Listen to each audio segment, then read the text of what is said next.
নিরামিষ দিনে একটু অন্যরকম কিছু খেতে চাইলে তোমরাও কিন্তু এই চাল পটলের রেসিপিটা ট্রাই করতে পারো বন্ধুরা। প্রথমে আলু পটলটাকে আমি কেটে নিয়েছি, কেটে নিয়ে সর্ষের তেলের মধ্যে ছাঁকা তেলে ভেজে তুলে রাখবো। আর ভাজার সময় অবশ্যই একটু লবণ দিয়ে দেবে।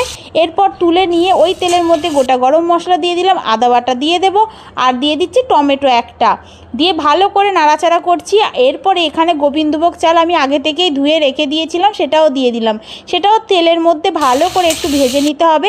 এরপর পরিমাণ মতো লবণ, 1 চামচ হলুদ গুঁড়ো, লঙ্কার গুঁড়ো পরিমাণ মতো, জিরে গুঁড়ো, ধনে গুঁড়ো সব 1 চামচ করে দিতে হবে। আর একটু অবশ্যই মিষ্টি দেবে, দিয়ে ভালো করে কষিয়ে নিয়ে আলু পটলটাও দেবে, দিয়ে একসঙ্গে কষাবে। তারপর পরিমাণ মতো জল দিয়ে দেবে, দিয়ে সিদ্ধ করার জন্য ঢাকা দিয়ে দেবে। এরপর একটু যদি শুকিয়ে যায় আরেকটু জল দিয়ে দেবে। তারপর লাস্টে গরম মশলা আর ঘি দিয়ে নামিয়ে নেবে।